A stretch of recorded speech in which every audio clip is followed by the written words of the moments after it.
El sonido metálico de las esposas resonaba en el corredor de mármol pulido como una cruel sinfonía de humillación. Cada paso forzado de la mujer delgada, de cabello canoso y ojos azules desvaídos por el tiempo, iba acompañado del tintineo de las cadenas que aprisionaban sus delicadas muñecas. Caminaba con la dignidad que solo quien ha sobrevivido a décadas de injusticia puede mantener la espalda erguida, la barbilla alta, los labios sellados en una línea firme que guardaba historias que el mundo jamás conocería por completo. A su alrededor, diplomáticos de traje oscuro y corbatas impecables desviaban la mirada, susurrando entre sí en diversos idiomas, sus voces cargadas de un mal disimulado malestar. El gran salón del Centro de Convenciones Internacionales, con sus banderas ondeando bajo la luz artificial y sus alfombras rojas que habían sido testigos de décadas de acuerdos y tratados, nunca había presenciado una escena como esa. Ana Mirkovich. Ese era el nombre que figuraba en los documentos oficiales, aunque pocos sabían pronunciarlo correctamente. Había dedicado 40 años de su vida a la diplomacia silenciosa, traduciendo no solo palabras, sino intenciones, miedos y esperanzas entre naciones que a menudo se odiaban. Sus manos, ahora esposadas, habían sostenido cartas de paz, documentos de alto el fuego y acuerdos que habían salvado miles de vidas. Las cicatrices casi imperceptibles en sus dedos contaban la historia de noches en vela mecanografiando propuestas urgentes, de plumas que se resbalaban por el sudor nervioso durante negociaciones tensas, de papeles cortantes manipulados a toda prisa cuando la diplomacia corría contra el reloj. Ahora, esas mismas manos estaban aprisionadas por un metal frío, acusada de traición por un régimen que había cambiado las reglas del juego en plena partida. La acusación era tan absurda como devastadora, filtración de información clasificada a una potencia extranjera. Ana sabía que era mentira, como lo sabían todos aquellos que realmente la conocían. Pero el nuevo gobierno necesitaba un chivo expiatorio para sus propios fracasos diplomáticos, y una mujer mayor, sin familia influyente que la defendiera, parecía el blanco perfecto. Corría el rumor de que sería enviada a una prisión militar en territorio hostil, un destino que en la práctica equivalía a una sentencia de muerte encubierta. Los guardias que la flanqueaban eran jóvenes, probablemente nacidos después de que Ana ya hubiera comenzado su carrera. Evitaban su mirada, cumpliendo órdenes que claramente les incomodaban. Uno de ellos, de bigote ralo y manos temblorosas, había susurrado un perdón casi inaudible al ajustar las esposas. El otro, más alto y de hombros anchos, mantenía la mirada fija en el horizonte, como si concentrarse en un punto lejano pudiera atenuar la vergüenza que sentía. El destino de Ana en aquella mañana de octubre no era un secreto para nadie en el edificio. En menos de una hora, sería trasladada a un vehículo militar que la llevaría lejos de todo lo que conocía. No habría juicio justo, no habría defensa, no habría testigos, solo la desaparición gradual de una mujer que sabía demasiado sobre las fallas de hombres poderosos. Mientras caminaba por el interminable corredor, Ana se permitió una última contemplación de los rostros a su alrededor. Reconocía a algunos de ellos, embajadores con quienes había trabajado, asesores que la buscaban en momentos de crisis, traductores más jóvenes que la veían como mentora. Todos desviaban la mirada, atrapados en sus propias redes de autopreservación política. Ella no los juzgaba, comprendía perfectamente el peso de las consecuencias que cada uno enfrentaría si se atrevía a interferir. Pero había algo diferente en aquella mañana, una energía casi imperceptible que flotaba en el aire como la electricidad antes de una tormenta. Ana percibió un movimiento inusual cerca de las grandes puertas de roble del salón principal. Asesores corrían discretamente de un lado a otro, los teléfonos sonaban con una insistencia inusual, y había una agitación contenida que contrastaba con la solemnidad forzada de su paseo público de humillación. El primer indicio de que algo estaba cambiando llegó en forma de pasos apresurados resonando en el corredor adyacente. Ana giró ligeramente la cabeza, lo máximo que las cadenas le permitían, y vio a un hombre de mediana edad corriendo hacia el grupo, con el teléfono aún pegado a la oreja, el rostro rojo de agotamiento y algo que parecía ser pánico contenido. Era Marcos, el jefe de protocolo, alguien a quien Ana conocía desde hacía 2 décadas y que siempre había mantenido una postura impecablemente serena incluso en las situaciones más tensas. ¡Alto!, gritó Marcos, su voz resonando en las paredes de mármol, con una urgencia que hizo que todos los presentes se volvieran en su dirección. Los guardias dudaron, mirándose entre sí con evidente confusión. Marcos se acercó, jadeando, y susurró algo al oído del guardia más alto. Ana vio cómo la sangre se le escapaba del rostro al joven soldado, quien inmediatamente aminoró el paso y la miró con una expresión que mezclaba asombro y algo parecido al terror. Fue entonces cuando Ana escuchó, o mejor dicho, sintió, el cambio en el ambiente. El constante murmullo de conversaciones diplomáticas había cesado abruptamente, reemplazado por un silencio tenso y expectante. Pasos firmes y decididos resonaban por el corredor principal, acompañados por el sonido característico de botas militares marchando al unísono. No eran los pasos vacilantes de soldados jóvenes, siguiendo órdenes que cuestionaban internamente, era el sonido de la verdadera autoridad acercándose. Ana conocía ese sonido, había crecido escuchándolo en las calles de su ciudad natal durante los años de ocupación, había aprendido a distinguir entre los diferentes tipos de autoridad que diferentes botas llevaban. Estas no eran botas de opresión, eran botas de liberación, de justicia, de alguien que no tenía miedo de confrontar el poder cuando era necesario. La figura que emergió del corredor lateral era imponente sin ser intimidante, inspiraba respeto sin exigir sumisión. Almirante Thompson, ese era el nombre bordado discretamente en su uniforme, era un hombre de 60 años, con cabello canoso perfectamente cortado y ojos azules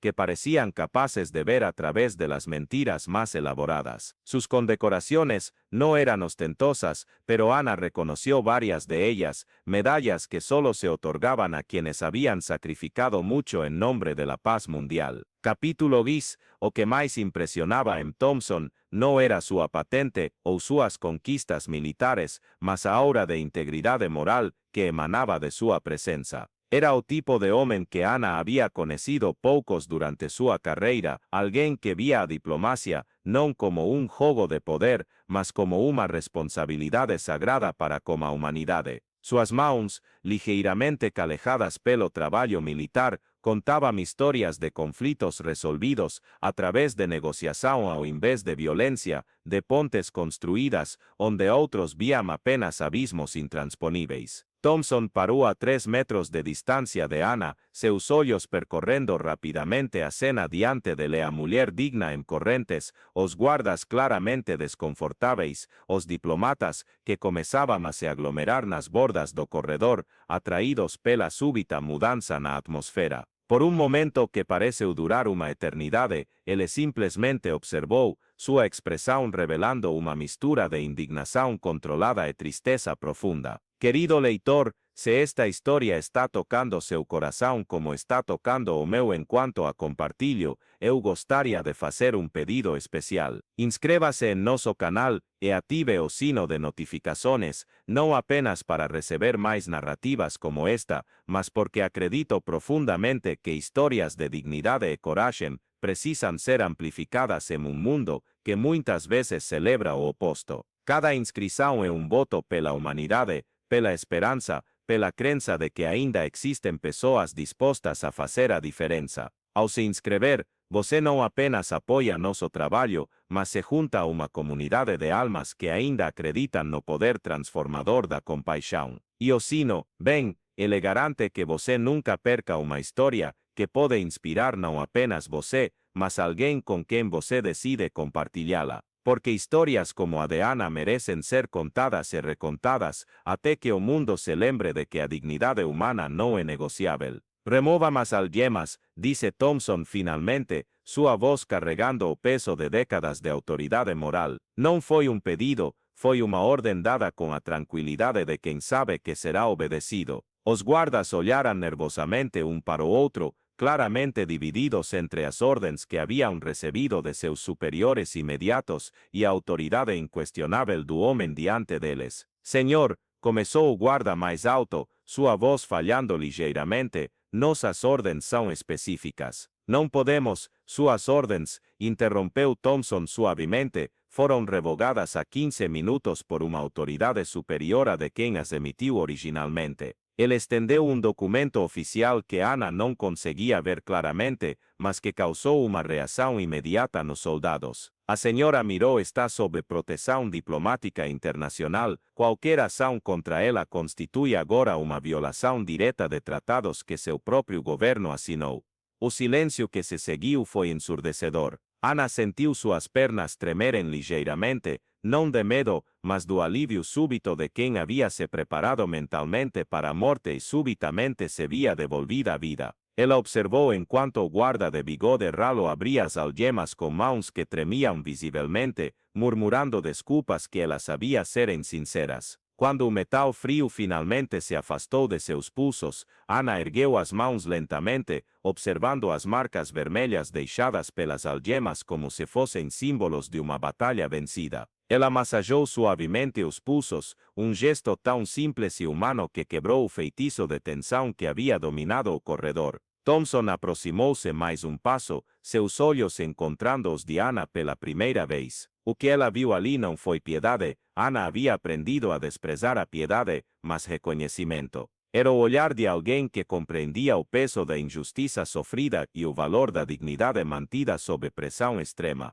Senhora Miró, disse ele, sua voz mais suave agora, carregada de um respeito que Ana não ouvia há meses, em nome da comunidade internacional e de todos aqueles que valorizam o serviço dedicado à paz, peço desculpas pelo tratamento indigno que a senhora sofreu. Ele fez uma pausa, permitindo que suas palavras ecoassem pelo corredor agora repleto de diplomatas e funcionários que se aglomeravam para testemunhar aquele momento histórico. Além disso, continuou Thompson, gostaria de informá-la que sua contribuição para a resolução do conflito dos Balcãs em 1995 foi oficialmente reconhecida ontem pelo Conselho de Segurança. A tradução que a senhora fez do documento de cessar-fogo, aquela que todos acharam que havia sido perdida, foi encontrada nos arquivos e confirmada como o fator decisivo que impediu uma escalada que poderia ter custado milhares de vidas. Ana sentiu lágrimas formando-se em seus olhos, mas não as deixou cair. Não ainda. A menção àquele documento trouxe de volta memórias de uma noite terrível em que ela havia trabalhado por 16 horas seguidas, traduzindo nuances linguísticas tão sutis que um erro de interpretação poderia ter reiniciado hostilidades que haviam custado anos para serem suspensas. Ela nunca soubera se seu trabalho havia sido realmente usado, se suas palavras cuidadosamente escolhidas haviam feito diferença. A mais, disse Thompson, e Ana detectou algo próximo a um sorriso em sua expressão severa. O governo que ordenou sua prisão foi informado de que qualquer ação contra a senhora seria interpretada como uma hostilidade contra a Aliança Internacional. Eles retiraram todas as acusações a uma hora. O corredor explodiu em murmúrios e sussurros. Ana viu rostos familiares emergindo da multidão, colegas diplomatas que agora se aproximavam timidamente, alguns com lágrimas nos olhos, outros com sorrisos tímidos de alívio. Marie, a jovem tradutora francesa que Ana havia mentorado, empurrou-se através da multidão e abraçou-a impulsivamente, sussurrando obrigada por nunca desistir em um francês quebrado pela emoção. Pero fue el gesto siguiente de Thompson el que grabó ese momento en la memoria de todos los presentes para siempre. El almirante, un hombre acostumbrado a ser saludado y reverenciado donde quiera que iba, se inclinó ligeramente ante Ana, no una reverencia formal, sino un saludo de igual a igual, de alguien que reconocía en el otro una dedicación comparable al servicio de la humanidad. La verdadera fuerza, dijo él, su voz proyectándose claramente para que todos pudieran oír, no está en quien puede arrestar o acusar, sino en quien mantiene su dignidad y propósito incluso cuando el mundo entero parece darle la espalda. Usted, señora Miró, representa lo mejor de la diplomacia, no porque nunca haya fallado, sino porque nunca ha dejado de intentar construir puentes donde otros solo veían muros. Ana finalmente dejó que una lágrima rodara por su mejilla, seguida de otra y otra más. Pero no eran lágrimas de tristeza o alivio, eran lágrimas de reconocimiento, de validación, de una vida dedicada al servicio finalmente vista y valorada por quien tenía la autoridad moral para hacerlo. Gracias, susurró ella, su voz casi perdida en la emoción, no por las disculpas o el reconocimiento, sino por recordarme que todavía hay personas dispuestas a hacer lo correcto incluso cuando es difícil. Thompson asintió solemnemente. El coraje, señora Miró, es contagioso, usted nos lo recordó hoy. En los días siguientes, la historia de lo que sucedió en ese pasillo de mármol se extendió por los círculos diplomáticos internacionales como la pólvora. No eran solo los hechos los que impresionaban, la intervención de última hora, la autoridad internacional movilizada en pocas horas, la justicia prevaleciendo sobre la conveniencia política, sino la manera en que todo sucedió. Ana regresó al trabajo una semana después, no porque lo necesitara financieramente, sino porque había entendido que su experiencia se había convertido en parte de una lección mayor sobre dignidad y resistencia. Jóvenes diplomáticos de todo el mundo comenzaron a buscarla, no para aprender técnicas de traducción, sino para entender cómo mantenerse íntegro en un mundo que a menudo castiga la integridad. Thompson nunca habló públicamente sobre su intervención. Cuando los reporteros le preguntaron sobre los detalles de cómo logró movilizar a la autoridad internacional tan rápidamente, él simplemente respondía que la justicia tiene sus propios canales y funcionan mejor cuando no están expuestos a la luz de los reflectores. Pero aquellos que lo conocían bien sabían que había pasado toda la noche al teléfono, pidiendo favores acumulados a lo largo de décadas de servicio, presionando contactos en embajadas y ministerios, usando cada gramo de influencia que había conquistado para salvar a una mujer que nunca había conocido personalmente, pero cuyo trabajo respetaba profundamente. El cambio más significativo, sin embargo, no sucedió en los pasillos del poder, sino en los corazones de quienes fueron testigos de ese momento. Los guardias jóvenes que habían sido obligados a esposar a Ana nunca olvidaron la lección sobre la diferencia entre seguir órdenes y hacer lo correcto. Marcos, el jefe de protocolo, comenzó a cuestionar más activamente las órdenes que recibía, desarrollando un coraje que no sabía que poseía. María, la joven traductora, dedicó su carrera a garantizar que historias como la de Ana nunca más se repitieran, convirtiéndose en una voz poderosa en la defensa de los derechos de los profesionales de la diplomacia. Pero quizás el impacto más profundo fue en Ana misma. Descubrió que la experiencia de casi perderlo todo le había dado una nueva perspectiva sobre el valor de su contribución al mundo. Las cicatrices en sus muñecas, dejadas por las esposas, se convirtieron en símbolos no de humillación, sino de supervivencia y resistencia. Comenzó a contar su historia,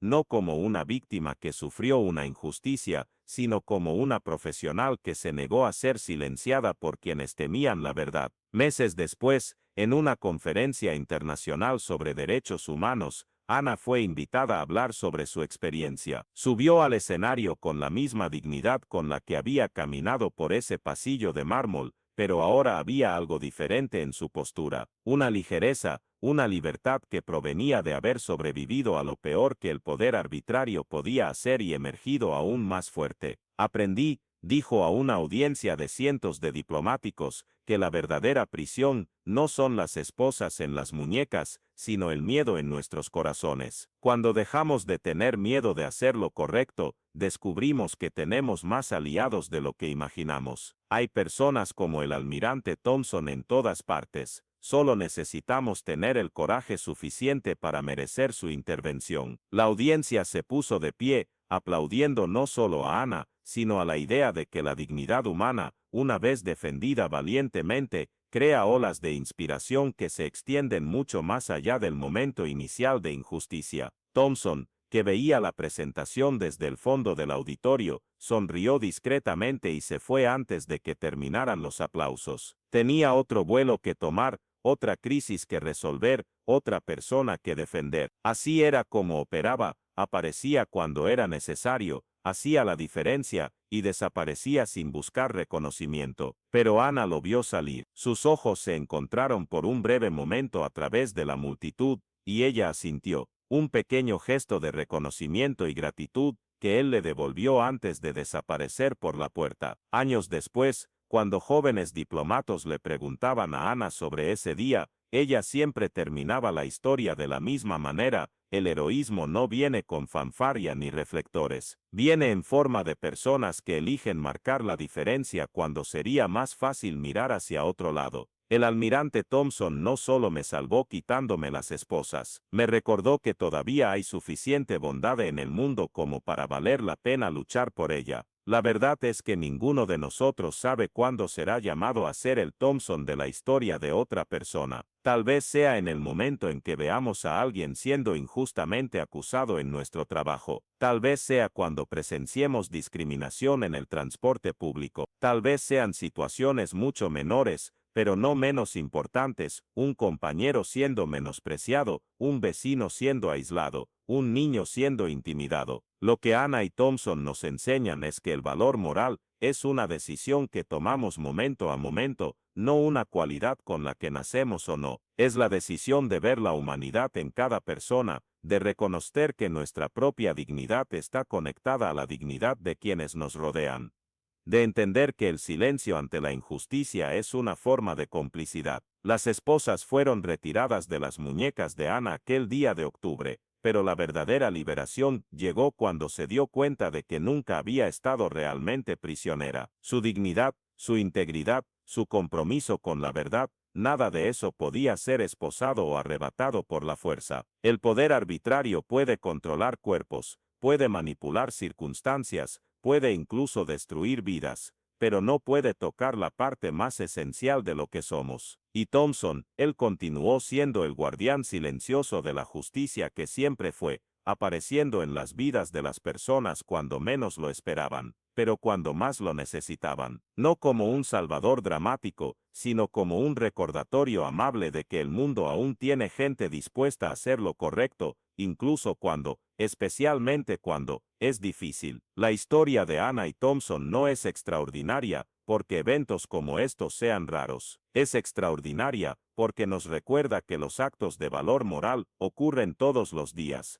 en pequeña y gran escala, ejecutados por personas comunes que deciden ser extraordinarias cuando es necesario. En las noches silenciosas que siguieron a aquel día, Ana con frecuencia tocaba las marcas descoloridas en sus muñecas y sonreía. Se habían convertido en símbolos no de su prisión, sino de su libertad. Libertad para seguir siendo quien siempre fue, para seguir construyendo puentes, para seguir creyendo que las palabras bien elegidas pueden prevenir guerras, y que la dignidad humana es la única moneda que realmente importa al final de cuentas. Y en algún lugar del mundo, en otro pasillo, en otra situación de injusticia, hay otro Thompson caminando hacia otra Ana, listo para quitar esposas que nunca debieron ser puestas, listo para recordarle al mundo que la humanidad aún vale la pena defender, porque así es como sobrevive la esperanza, no en grandes gestos públicos o declaraciones grandiosas, sino en momentos silenciosos de valor, en personas que eligen marcar la diferencia cuando sería mucho más fácil simplemente seguir adelante. Es en historias como esta que aprendemos que el heroísmo no usa uniforme, usa compasión, se viste de valor y anda en los zapatos de aquellos que se niegan a aceptar que la injusticia es inevitable.